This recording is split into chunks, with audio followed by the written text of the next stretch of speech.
ये जिन्होंने लिखा है वो अपना नाम नहीं लिखा है, उन्होंने किसी कारण से नहीं लिखना चाहती होंगी। उन्होंने लिखा है कि भैया एक सवाल है, क्या स्त्रियों को हनुमान जी का स्पर्श नहीं करना चाहिए? मैंने ये कई लोगों से सुना था, पर मुझे तो ये लॉजिकल नहीं लगा। प्रतिमाओं में पूजा उलझी, विधियों में उलझा भक्ति योग। मैंने कविता लिखी थी कभी।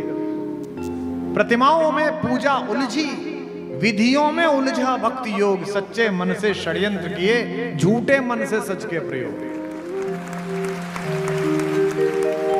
अंग्रेजी का एक कवि है मिल्टन, उसने कविता लिखी ऑन हिज ब्लाइंडनेस। वो अंधा था।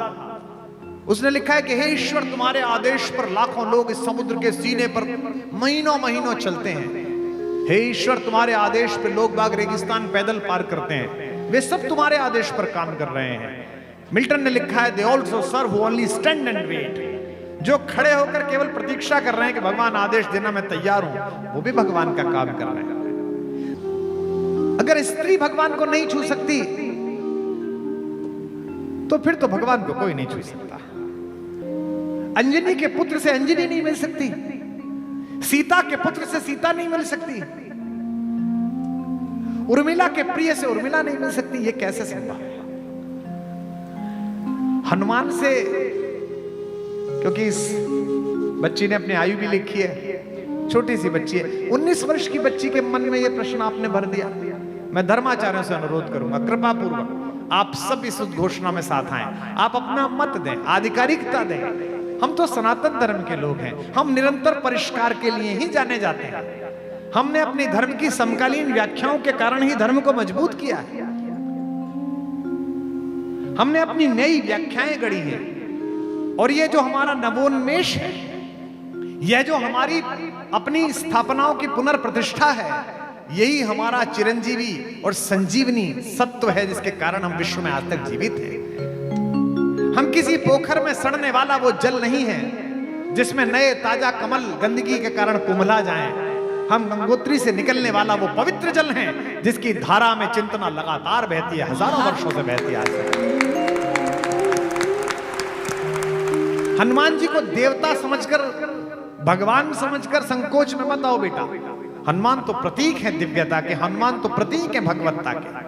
जब पहली बार भगवान ने हनुमान जी को देखा है, जब वो सुग्रीव के मंत्री के रूप में ब्राह्मण वेश में थे, तो उनकी भाषा देखकर भगवान ने लक्ष्मण से कहा, वाक्यज्ञम मधुरम इयम सुग्रीवम सचिवः कपि।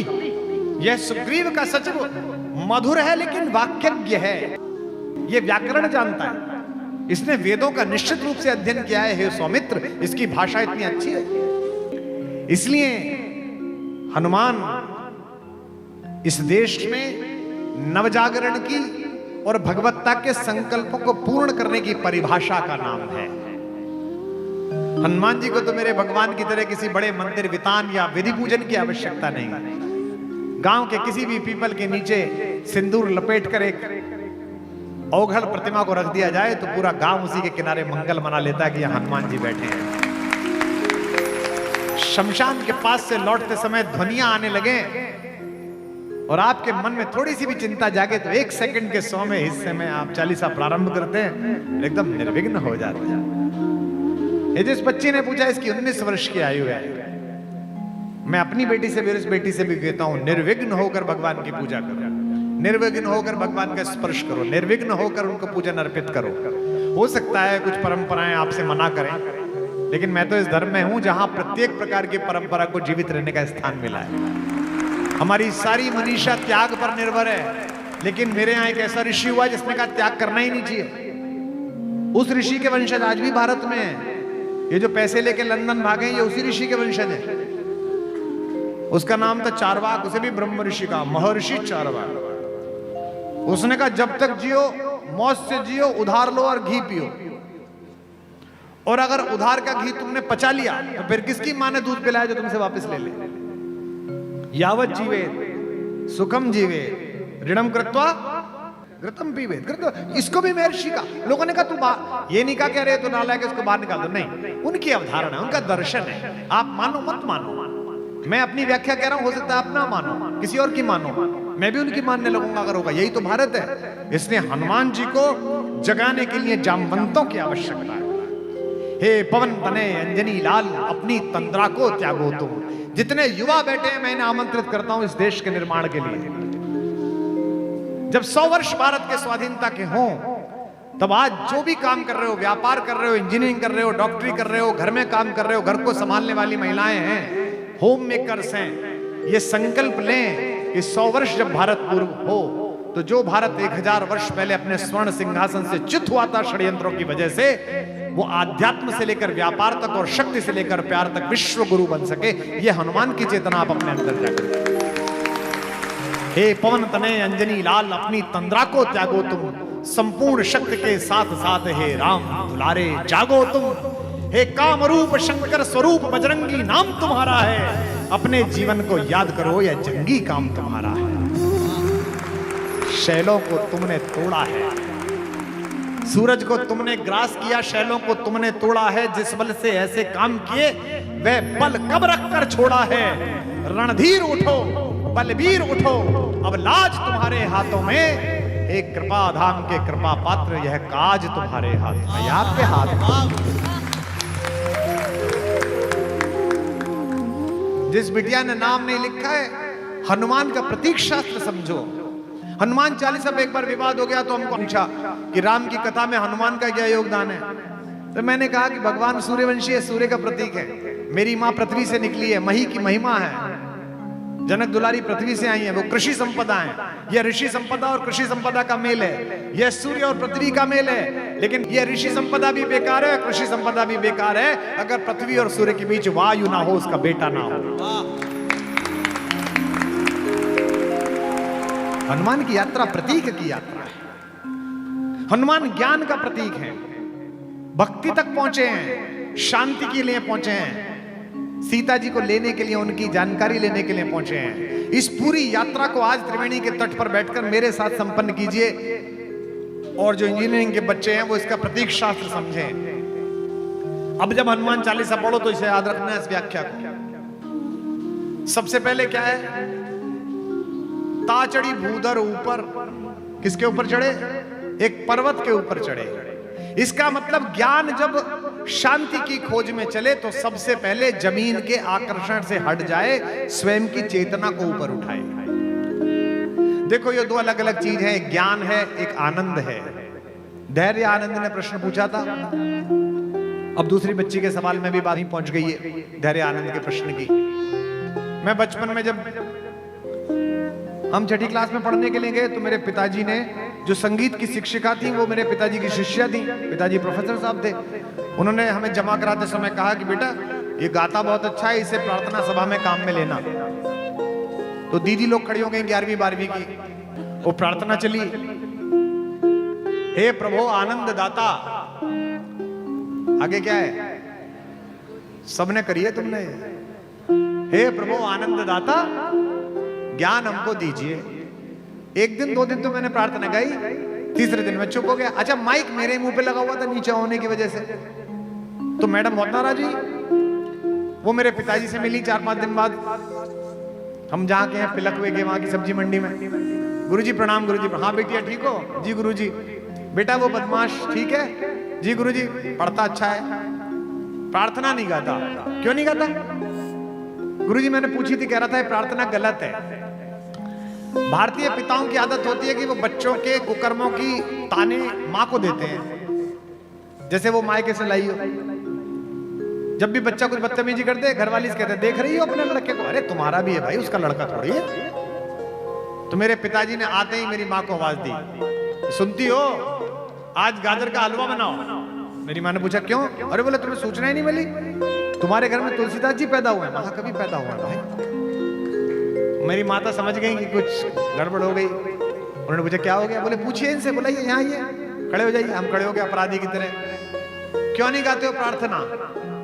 मैंने कहा जी वो प्रार्थना गलत है। हमारे पिताजी हिंदी के प्रोफेसर बोले देखो ये आए, पूरी दुनिया गा रही है इस प्रार्थना को, देखो ये 10,000 लोग भी गा रहे हैं और ये बता रहे प्रार्थना गलत है। तो मेरी मम्मी ने धीमे से पूछी भैया क्या होगा? लल्लू का आवाज है गई?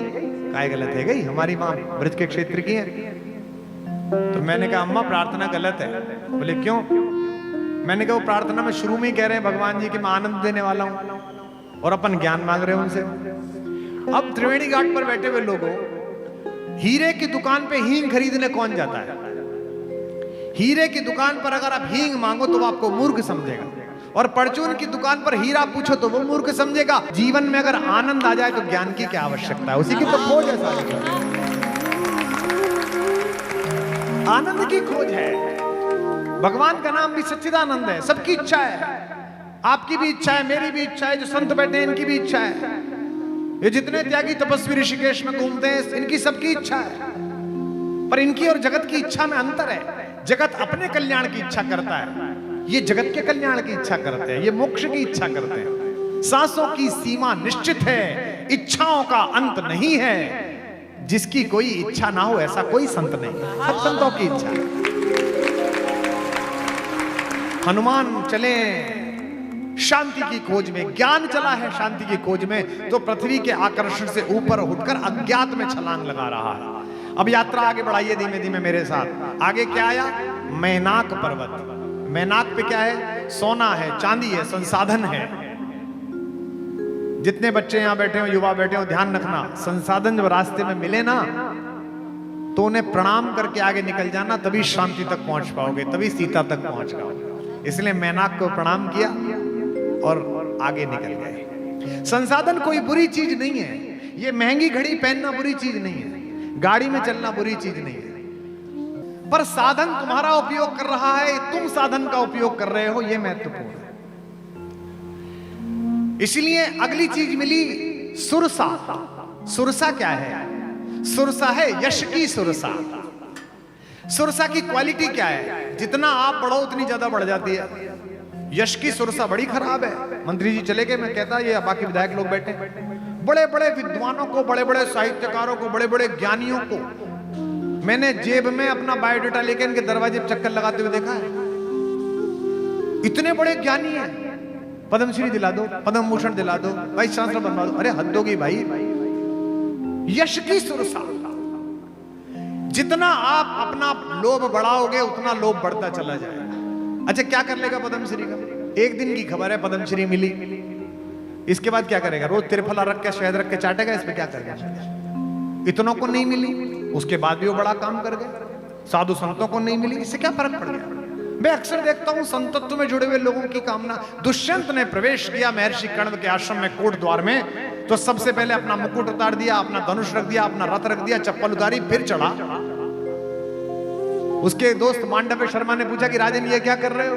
तो दुष्यंत ने कहा ऋषि आश्रम हो, यह ऋषि का आश्रम है, विनीत वेश प्रवेष्टव्य, इसमें विनीत वेश के साथ प्रवेश करो।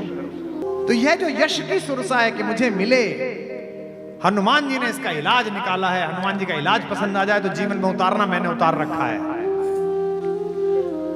हनुमान जी ने कहा अच्छा तू कद बढ़ा, कितना बढ़ा दिया है? पद्म श्री, पद्म भूषण, पद्म विभूषण, भारत रत्न, बढ़ाता चला। और जैसे ही बड़ी हो गई, हनुमान जी ने खुद को शून्य बना लिया कि मुझे कुछ चाहिए ही नहीं। इसके अंदर गए और बाहर निकल आए। यही हनुमान हो जाना, यही हनुमान हो जाना। ये पूरी वैज्ञानिक यात्रा है। लंका सोई हुई है। क्यों? लंका क्यों सोई हुई है? जो भी सोने के चक्कर में पड़ा वो सो जाता है। लंका में एक ही व्यक्ति जगा हुआ है, तेई अवसर, वही जागा है विभीषण। क्यों? चूंकि इसके हृदय में भगवान है। इसलिए संसाधनों में भी जिसके मन में ईश्वर है वो जागा रह जाएगा। और वो पूछता है हनुमान से कि मुझे मिलेंगे कि भगवान या नहीं मिलेंगे, मैं तो राक्षस कुल में पैदा हुआ। हनुमान कहते हैं हम तो वानर हैं, विशेष नर हैं, प्रात ले जो नाम हमारा, तेई दिन ताही न मिले आहारा, हमसे मिल लिए। इसलिए जीवन में बनना है तो हनुमान बनो। जिस बच्ची ने पूछा है, हनुमान बड़ा प्रतीक है। राज्याभिषेक हो गया, सब मेहमान चले गए, सब चले गए, सुग्रीव चले गए, अंगद चले गए, जामवंत चले गए, विभीषण चले गए, निषाद राज चले गए। 2-3 महीने एक ही आदमी रह गए अयोध्या में, वहां से आए हुए हनुमान जी। अब वो जाए नहीं। 6-7-8 महीने हुए, अयोध्या में कानाफूसी शुरू हुई कि भाई सब चले गए, ये नहीं गए, इनको कुछ मिला नहीं क्या? पोर्टफोलियो जब बढ़ता है ना, कई लोग घर पे बंद गले का कोट्स प्रेस करवा लेते हैं, क्या पता कॉल आ जाए। गर्मी में भी बाद में टांगते हैं कि नहीं आई कॉल, कोई बात नहीं। तो लोगों ने कहा यार हनुमान जी कुछ मिला ही नहीं, हनुमान जी जान ही रहे, राम जी किससे कहते? राम जी ने रात्रि में माता सीता से कहा कि सुनो, वो हनुमान से कहो कि वो कोई जिम्मेदारी ले ले और जाए, अपना निभाए, बहुत उसने मेरा साथ दिया, बड़ी कृपा। सीता जी ने कहा क्या, मुझसे कह भी मत देना ये बात। और अगली बात जो सीता जी ने परिहास में कही, वो महिलाएं ही अपने पति से कह सकती है, बाकी तो किसी की हिम्मत नहीं राम के सामने। सीता जी ने कहा बिना अपराध के अपने बेटों को बाहर निकालने की परंपरा आपके खानदान में होगी, मेरे घर में नहीं है, मैं नहीं निकालूंगी। मैं अपने बच्चे को घर से बाहर निकालूंगी, मेरा बेटा है वो हनुमान, मैं तो नहीं निकालूंगी। राम जी निरुत्तर होकर सो गए। सुबह उठे, लक्ष्मण जी से कहा भैया, हनुमान जी से, लक्ष्मण जी ने कहा प्रभु मैं मूर्छित हुआ था तो आपने तो सारी चेतना ही खो दी थी, रोने पीटने लगे आप तो। विपत्ति विदारण बंधु बाहुबिन करत भरोसो काको, मेरो सब पुरुषार्थ थाको। आपने तो पुरुषार्थ ही छोड़ दिया, आपने कहा नहीं मैं तो खुद ही आत्मदाह कर लूंगा, और ये मर गया तो क्या होगा। वो तो हनुमान जी स्थित प्रज्ञ थे, गए लंका से वहां संजीवनी बूटी लेके आए। मेरा तो जीवन उन्हीं की वजह से, और प्रभु आप हो या हनुमान हो जीवन देने वाले, मैं जीवन देने वालों को निर्वासित नहीं करता, मैं नहीं कर सकता। भरत से कहा बेटा तू कह दे। भरत ने कहा आपके वियोग में मैंने तो चिता सजा ली थी। उसी समय हनुमान जी आगे, ताई समय आए हनुमान जो करुणा में वीर रस, मैं तो उनकी वजह से बचाऊं बेटा। आखिर में शत्रुघ्न जी से भगवान ने कहा कि शत्रुघ्न ऐसा करो, तुम बोलो हनुमान से। शत्रुघ्न ने हाथ जोड़ लिए, बोले वाह प्रभु, पूरी रामायण हम बोले नहीं, और अब ये काम आए तो हम बोले, ये नहीं चलेगा। जो करना है आप ही को बोलो। अंत में बड़े मन से चलती राज्यसभा में हनुमान की बहुत प्रशंसा करके राम जी ने कहा आहा, ये बच्चा तो बहुत ही प्रिय है, इसके तो लक्ष्मण से भी दुगने उपकार है मेरे ऊपर, और मैं तुझसे कहता हूं तू कुछ मांग, कोई पद ले और आनंद पूर्वक उस पद का उपयोग करता हुआ अपना राज्य चला बेटा। हनुमान जी हाथ जोड़ के खड़े हो गए, बोले कि आपको तो मैं न्याय का देवता समझता था, आप तो अन्याय कर रहे हो। अभी तो आपने कहा कि दुगने उपकार हैं और पद एक दे रहे हो। अगर मेरे उपकार दुगने हैं तो पद भी दो चाहिए। भगवान ने कहा अच्छा कोई बात नहीं, लालच आ गया होगा, बोले चल मांग ले 2 पद। हनुमान जी चरणों में बैठे और दोनों पद पकड़ लिए, बोले पकड़ लिए यही पद, बस यही 2 पद चाहिए, यही रहे। सेवक वही जो करे सेवकाई। हवाई जहाज में मिलिए लोगों से, भारत सरकार में काम करते हैं, पूछिए कि क्या काम करते हो, भारत सरकार सबसे अंत में बताते हैं। I did graduation from JNU, then I visited to Oxford, then I did research in WHO. Nowadays I am in Government of India. ये जो तूने सबसे आगे पहले लगाए थे ना, सब बेकार है अगर ये अशोक चक्र नहीं है तो। ये सब मनोजवम मारुतुल्य वेगम वातात्मजम वानर यूथ मुख्यम जितेंद्रियम बुद्धिमताम वरिष्ठम, खत्म। एक ही पंक्ति है, श्री राम दूतम शरणम प्रपद्ये। वाह, ये है हनुमान। शक्ति के बाद भी, प्रतिभा के बाद भी, योग्यता के बाद भी, स्वयं की इयत्ता को एक तरफ रखकर केवल परमात्मा के सेवक होने का स्वाभिमान जिसके मन में है, वो हनुमान जी। इस देश में सर्वोच्च शिखर पर बैठी हुई माता शबरी की वंशजा राष्ट्रपति जी से लेकर सामान्य स्तर में बैठी हुई हमारी माएं, ये विधायक जी, ये सब लोग, महापौर जी, जितनी महिलाएं पुरुष हैं, ये एक ही वोट का अधिकार रखते हैं। भारत के निर्माण में इनका एक ही मत है, इसलिए 140 करोड़ में इनकी महत्ता उतनी है जितनी किसी शीर्ष स्थान पर बैठे हुए व्यक्ति की है। हनुमान उस पूरी शक्ति संपदा के केंद्र होने के बाद भी कहते हैं, माता पूछती है कि तुम कौन हो। अशोक वाटिका में उनके पास गर्व करने योग्य सब डिग्रियां, वो कह सकते हैं कि मैं पंच तत्वों में से एक पवन का बेटा हूं, पंच कन्याओं में से एक पूजित अंजनी का लाल हूं, मैंने किड्स लीग जीत ली, बचपन में ब्रेकफास्ट में मम्मी लेट हो गई तो मैं सूरज खा गया। नहीं, एक ही बात कहते हैं, इस प्रेम पर कौन न बलिहारी हो जाए, कौन भगवान हनुमान के विग्रह के चरणों में न लेट जाए। माता पूछती है तू कौन है, तो चौथाई पंक्ति बोलते हैं, राम दूत में मात जानकी। मेरी योग्यता यह है कि मैं राम का दूत, और कसम भी किसी और की नहीं खाते, कसम भी भगवान की खाते, सत्य शपथ करुणा निधान की। और क्या जबरदस्त कम्युनिकेशन इस कहानी ने सिखाया है। इसलिए जहां भी तू बैठी है बिटिया, निर्द्वंद होकर हनुमान की पूजा कर।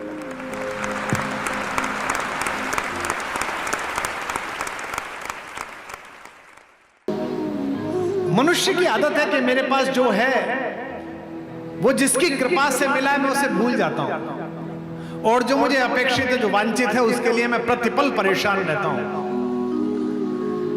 आज के बाद अपने घर जाकर 3 दिन तक इस बात पर विचार करना कि इस देश में कितने सनातनी हैं जिन्होंने मंदिर जाते समय, तीर्थों में जाते समय, कभी मानस पढ़ते समय, कभी गंगा स्तुति पढ़ते समय, कभी दुर्गा सप्तशती का पाठ करते समय, विष्णु सहस्त्रनाम का पाठ करते समय एक क्षण के लिए, सेकंड के 100वें हिस्से के लिए भी कभी उस महापुरुष का, उस भगवान का, उस दिव्यात्मा का स्मरण किया, जिसके कारण, जिनके शास्त्रार्थ कला के कारण, जिनके मत प्रतिपादन के कारण सनातन धर्म जीवित रहा।